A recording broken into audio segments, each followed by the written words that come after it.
kale yabadde akubira ayinza okubanga akali kambabuulire nti mu bintu bino bannabbanja tebabala. One, how does government operate or an organized institution? How does an organized institution operate? One, if the mabati is available, how were they requisitioned before? There must be a way, a process how to access them. Mama Kadaga si yabadde ayogerako. Two, they would write it to you. You follow into the category of those who access these iron sheets. If you are not a Kalamajongo, because the Kalamajongo sheets are earmarked, are marked. Rachel Museveni yashigambo mukazi nannono permanent secretary wa Heres. Mark my drugs, the government of Uganda na Uganda. Amalagala tukakwatire malwaliro. No laba imputo no kama yinja kama lebisemenyo kama yinja dwago authority erumba amakampuni g'abantu pharmacy bera mwenyondo mutwe eddagala lyabuse bubuse ngabola bona yogere byobusiru Kasajja n'agamba nti amabati nagasa nseneno zitanzi Kasajja yenga tebannamukwata bajja muyola Kasajja bajja mukwata sabanga Kasajja yeta ganiba libamujjamu empali libamujjamu kabamuyisa mu kibwe endulu zivuga omusajja oyaje aviza nnyo naye Kasajja ayogera bubi. How can you be a minister nga tosobola na kuwangula wammwe?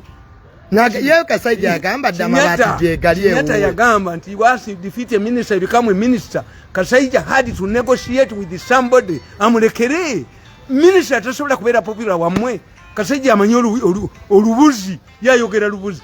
Oyo musajja tinkasimire nagende ewaabwe nagende mu constitution nabanja tinkasimire bwe bamuwa amabati. This is the first time yabagamba mu constructing a permanent structures ngabawe is formidable wabe tosobola muwangula tinkasimire w'amaanyi naye bwe noti amabati nokateka ku ntezo muzeeyi abantu balindiridde Kasajja bamukwate Kasajja bamujjamu essaati ne bamwetolooza ekibuga endulu zivuga Kasajja abantu baagala nnyo Kasajja bamwambulemu empale Kasajja ku luno abantu baagala Kasajja yogedde nnyo ebyobusiru beera aloga nti maani omanyi Museveni yekyakola Kasajja yali wa UPM mu kinaana favula bajoga abantu najoga naye you see if you are senior why don't you leave power? Kasajja yogedde nnyo ebyekisiru bamubuuza aseka busesi netugane Kasajja yatakwata fly to your compound. Muzeeyi Kasajja yagamba akakiiko naga nti ayinawo ebiina mu makaage. Kasajja kyali agala kyali. Lwaki ye tebamukwata? Wali banyampi.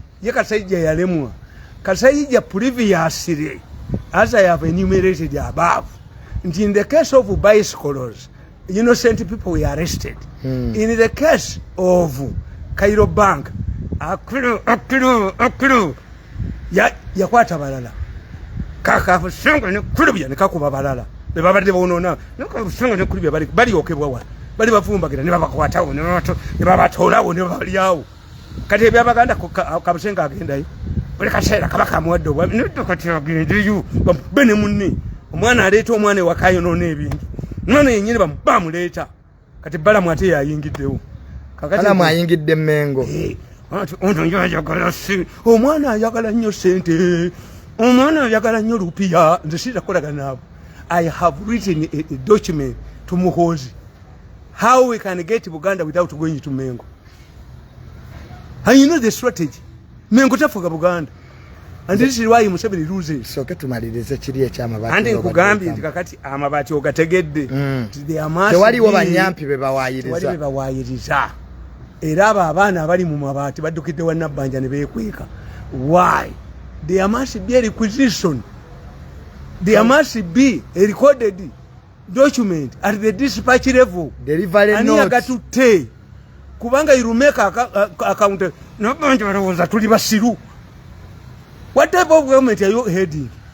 If all of these documents are not available. The Prime Minister ataina delivery note. Yes. Ataina dispatch note. Are you telling us that everybody who wanted the iron sheets yajanga buzi to Namamve chogereko would drive? Who is a fool there? Who didn't know that one time he was account?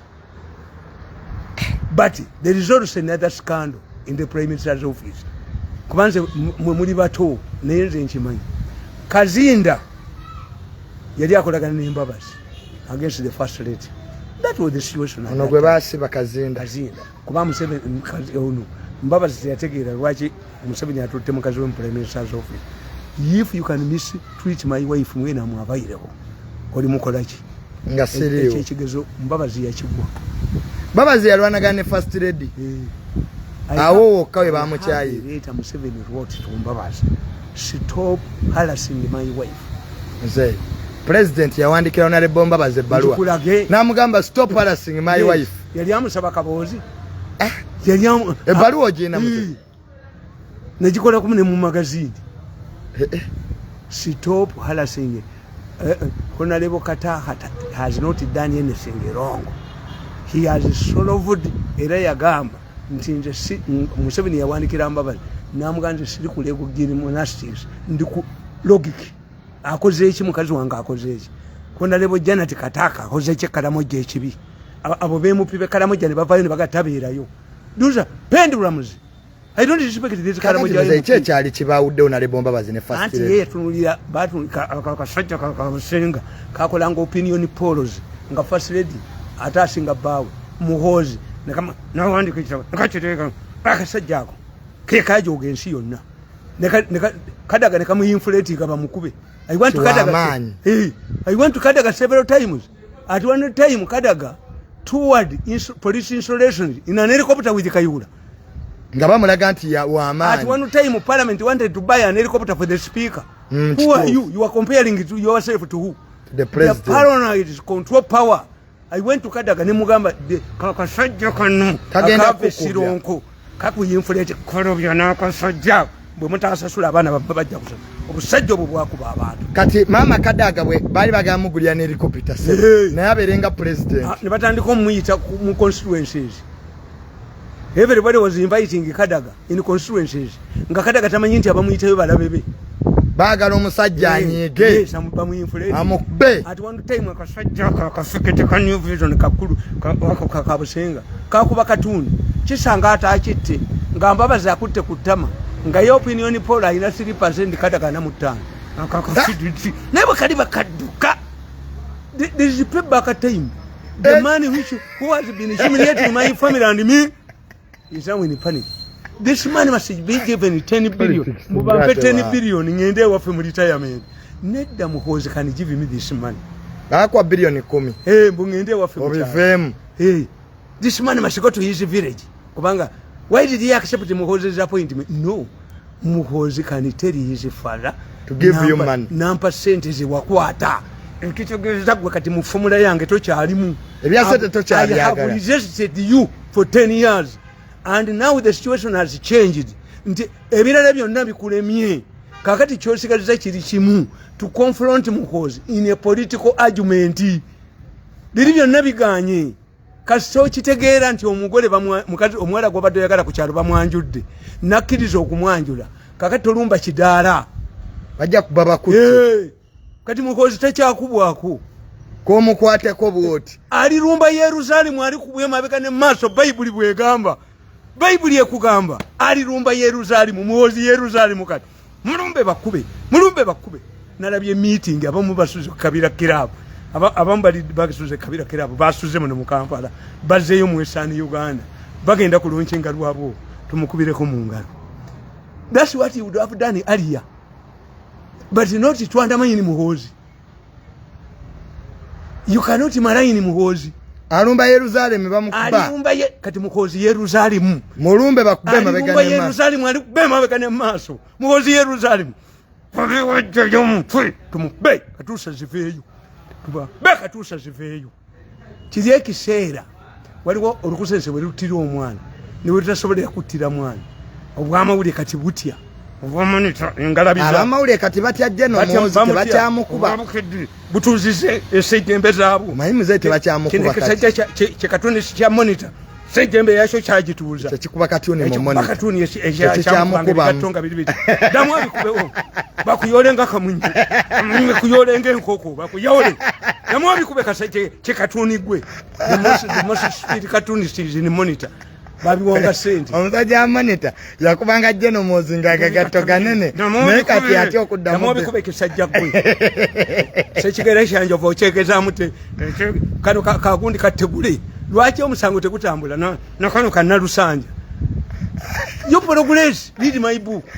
I told you what is the most competent court to understand the military code. UPDF. Is it the court martial or the civilian court?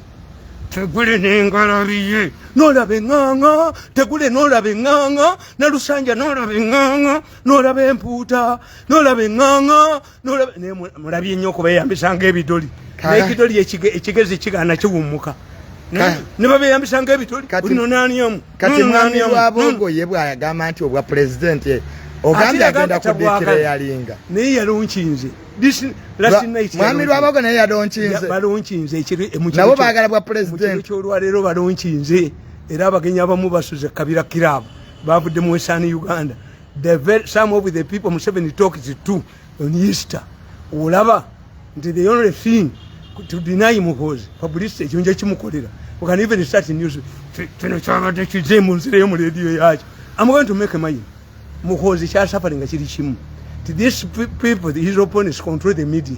Baina amawulire. Functioning president ewa Muhoozi kulista yalikoze ne center display any newspaper ya government New Vision will carry out a center display page ebifana byonna ne bivaayo. Batambula wano bwatambula mu banka bwatam kubayagala ambuka parliament emwese era mujaziba is mismanagement. New Vision is mismanagement. Segundi Radio Uganda and Uganda send a movie maker. Hand it over to a man who can control but financial prudence. If I have the facilities that the New Vision manager has, also if I'm carrying out those books and my magazine, the longest in Uganda, with the resources I have, they denied me a modern press. Najiwa printing press gwebamba kalinga kakajo kekawulo bakazi kubula abaganda tubuyisa basajja bameketa batubuyita balona kana kalangirira endwadde zitaliyo akola ko bajja kakunyemimwa muka kunyaka myu mulaba endwadde zikyaliyo kakyazirangirira ebola yabula taliyo yo yenambi yatambula ne walumbe tekatambula n'endwadde zaako munika tekatambula nazo kaziyina When I come back, what is unique for Uganda? Why is it that the diseases that attack Uganda don't attack our neighbors? Are we the most hygienic people? Kenya tewali. Obamanisha bwabadde bulesa amambuluga nga bulesa n'entwe zaabwe n'entwe kubanga amawulire tegakyali mubabugula buguzimbwa badde balesa obulwadde obulala buli mutukula obulwadde buyingidde mutukula naye busajja mmwe bwe mudde ewammwe nammwe bakazi bammwe babakulisaayo nga bo omulimu gwe kuleeta ndwadde zitaliyo zikuba mawulire mu ministry yaki ya heresi ne babbira mu ministry yaki. They know that if we want to put Museveni in panic, Museveni knows he has no resources. If you don't know have resources, what do you do? Prevention. Quarantine. Kwa talina ddagala. Kati buli monitor bwekuba nti endwadde zize. Look what the army. The army, the soldiers must maintain the highest degree of hygiene because they have little resources. The prisoners, gendo opame mu kidoli ofuke bali bakuba emigege kuno. Why? Mukomera muyina okuba clean. They have little resources, which means they have to prevent. This is what Museveni does. When it comes to ngakali takanambi ngakalangirira endwadde naye one day omanya fitina emu etambulira ku boda fitina endala netambulira ku gaali fitina endala etambulira mu motoka kati kitutu yasiba yingine lutwama nagoba omusajja ali innocent nalekawa kakati ali luddawa naye ali luzira yatulise kati n'abali mu ministry ya erese lugoloobi yagoloobye lugoloobi mu Baganda kitegeeza nti enjuba egoloobye egenze gye bakola ki gye bafumba ebiwata lugoloobi yagoloobye kitutu yatulise nze nga tumaliriza ebintu bino byonna nga woobinnyonnyodde aba minister abali mabati chikulaga nti something is collapsing. Yes, waliwo group eringa ekuba yabwe weddewo balinga amanya agaba weddeko. Finally, if you did political science, there comes a time when the president must surrender the councillor stage. There is a time ngamuni munyanja to save the canoe from sinking. Mujijjako bumba munyanja abavubi buli omwatula ku bya munne kase nyanja etabuka buli omwaka nyuga bya munne mwewonyo okufa eryato leme kubira. There is a time when government must throw away excess baggage. So ba minister be bagenda okwata awo excess baggage bagende nyanja yeyoza nyanja etabuse. Yeah, there is a time when the president must topple his own government for survival. Yeah? Yes. Nadamu najiwamba buto. Anti mwete musomiti mufinyimu. Temwasoma. Omusajja ali Peru. Bamwita Fujimori. Yakolanga Museveni baminisita bonna n'abawamba n'abakuba mukomera. Fujimori gone down the road. Fujimori yafuga Peru. A Japanese has a Japanese ancestry, but he ruled Peru. Yawamba ba minister bonna n'abakuba. Na Argentina Meneni yali yava Syria. Meneni yafuga Argentina. Ona wokuleni abatawanya yava Omuyudaaya Zelensky. Yes. Kakati bosome ekitabo bakiyita the art of war. It was authored by General Swanzu, a Chinese general, in 350 BC, before Christ. With the art of war.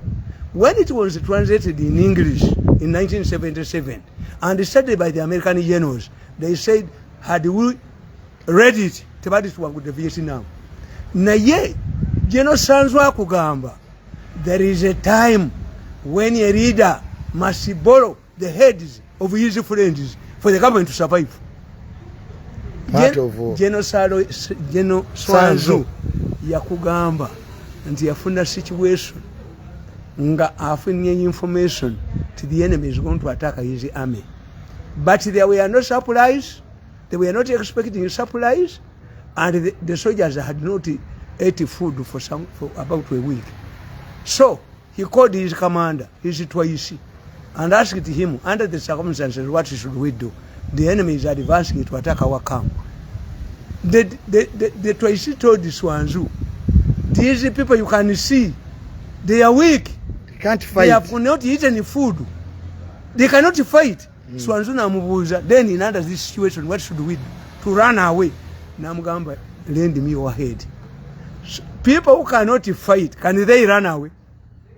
Borrow me your head. Lend me your head. Mugamba, General Swanzu. Twaisiwe kyategera kya Mugambe. Namugamba okuwadde omutwe gwa yenga looza bya kusaba. Yatemako omutwe gwa Twaisiwe. Naguteeka mu kitala, naguteeka mu kampu. Bagamba nti olaba akutte ku Twaisi, bakube mundu okwekutula n'omulabe nadduka. General Swanzu tells you, the art of war. In the art of war, there is a time when a reader must borrow the heads of his friends to survive.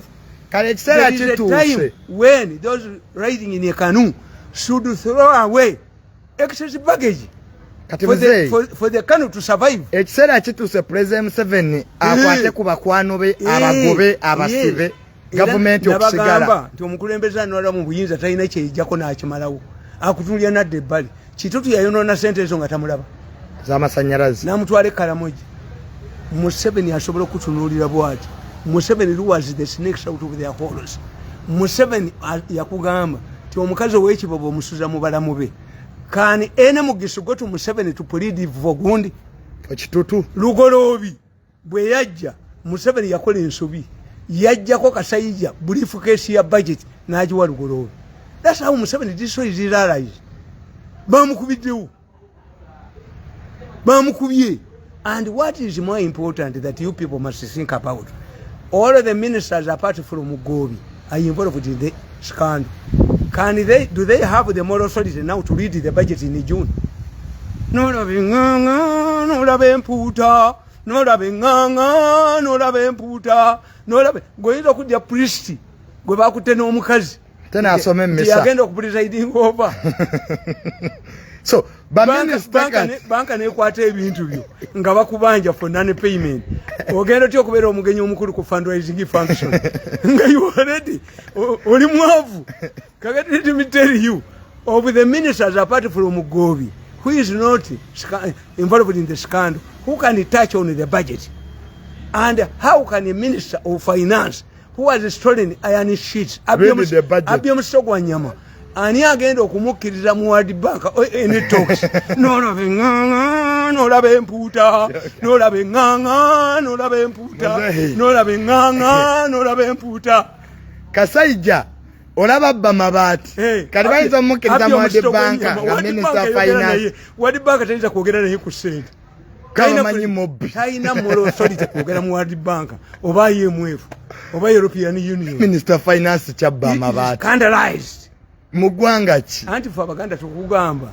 nti ekiwemula omukumi wa Wakamawulu ka house gaalo kati oyo olugolo yagenda n'agamba nze omugagga omuyitirivu ennyo agula n'amabaati nenga bwakya oba oyina abakazi bano oba 10 ka house gaalo kakasa kweripako nti olubuto lwa dadi tubale ennaku nze ayina abakazi abana tubale ennaku kitegeeza ekikolwa kyaliwo.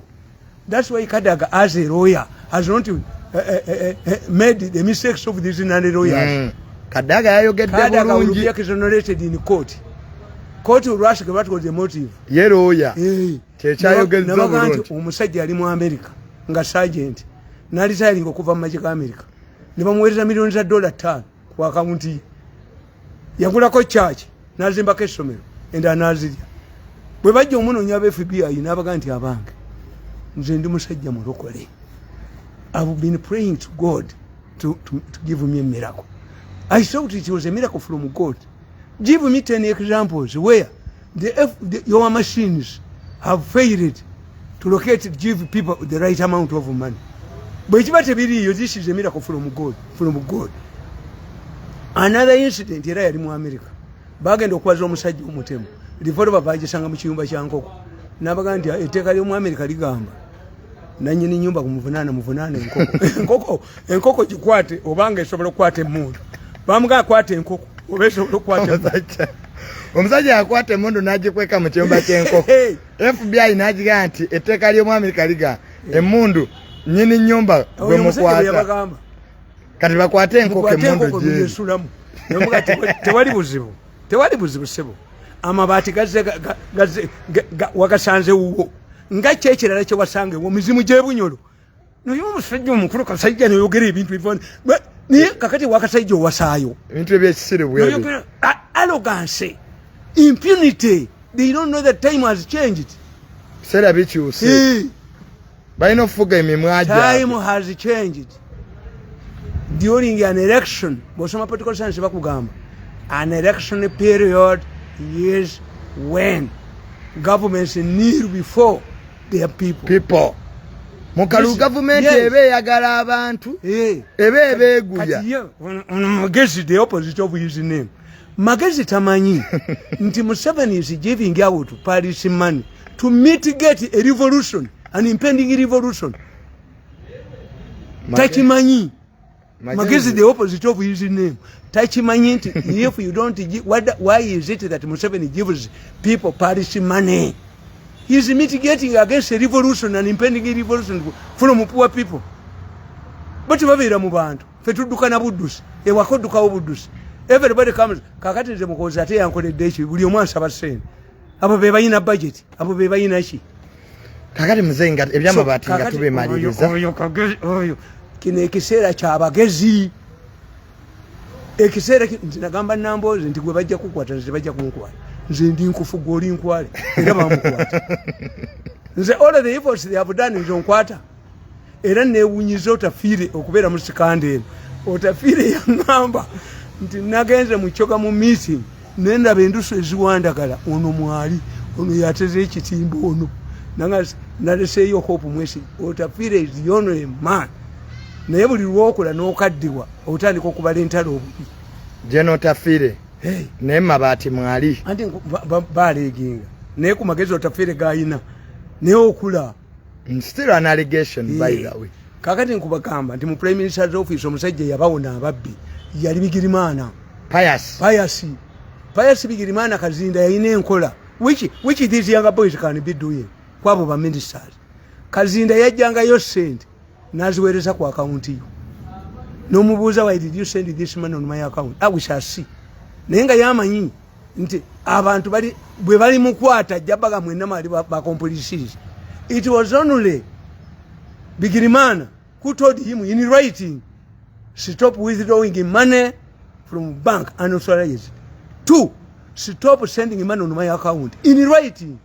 This is how Bigirimana was saved. Nga mabaluwa agayina. Era akasajja kakabuse. Naye kabusenga. Yakuba Bigirimana. Kabusenga oli fabobi. Kabusenga boli batoze sirongo. Nino kalimu. Mulifa muwandaka lanvunyu mu bisambi. Akasajja kakuba Abaganda ako kakabusenga. Naye nga kali ono munne wako ono ng'alinako. Omwana alitu omwana yonoona ebintu wakoge mukuba. Bagwe mukuba kati ngata kyamuyitayo. Kabaka amuwadde obwami. Kabusenga tabadde. Kali ne kabaka kakola kati. Kama Abaganda kabawonoona. Kulubya n'olugongo olumulinga olw'enfudu. This is how. These are the factors that have changed. The removal of Akulu from side D. You remember, in any scandal that rocked the parliament, the parliamentarians were referring the matter to side D because of their person. Yes. Today they are not referring any matter to side D. 2. Parliamentary credibility is at a loss. Parliament ina credibility. Mulese teka lyebisi akatali sayinize. Mugobye gundi mumusensalinze tamujewo. Mwagadde to become your own judges in your case. Mudide bu parliamentary committees mulese kitutu. Atulikiddemu bamuyodde nga parliament yagala musonyuwa. Kakati kitegeeza nti parliament eweddewo. Parliament ekubiddwa. Credibility yayo. It must go back to the drawing board and get experts in image building. Ekyokubiri baleeta etteeka ly'ebisiyaga naye wali omusiyaga abbya amabaati bo bye bakola bisinga kaati. One of the reasons why the Basias have emerged, there are 2 reasons when you read my book. 1, rights, children's rights, women's rights, abakadde bababire mu sente kabampani. Kakati kuwaniriyo yawandika ekitabo kye The Singapore Story yakugamba nti when you open your window for fresh air, even the mosquitoes sneak in. Kakati because of this environment of rights, the Basias have emerged. Babaddewo 1. 2, byemukola you were worse than the Basias. Ono Kazimba alwanyisa Abasias. Ekkanisa be bagitunze. Mubaja alwanyisa Abasias. Yatundo Abasias be batunda omuzikiti Museveni agununule. Yes, you are worse than the Basias. So the Basias is better.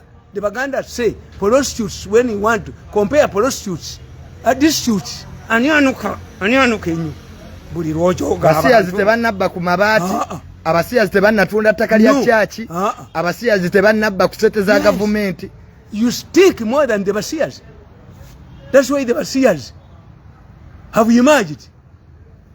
You don't have the moral authority for parliament to pass an anti-gay bill. When your members, including ministers, can steal from the public, from poor people from the Kalamajo. Step of parliament. Nakateka ku kiyumba kyente. Ojo bajja musiba n'ebisumuzo babisuule. Yakateka ku kiyumba kyente. Mulamuzi abuuza what was your intention? Kadaga ayitawo. Mama ye yayogedde bulungi yagatwalira amasomero. Era mama Kadaga yagaye yetakola mu Prime Minister's office. I found the iron sheets in my compound. Do they fly? Why did if your compound has a gundi, a magnet? Why didn't it attract the grasshoppers? If your house has a compound has an attractive force which can bring the iron sheets, why didn't you help us with that technology to fight the nzige? No, you almost said you couldn't get if you find another way, but you never know about Wasayo. Never know, Gendo Sungo.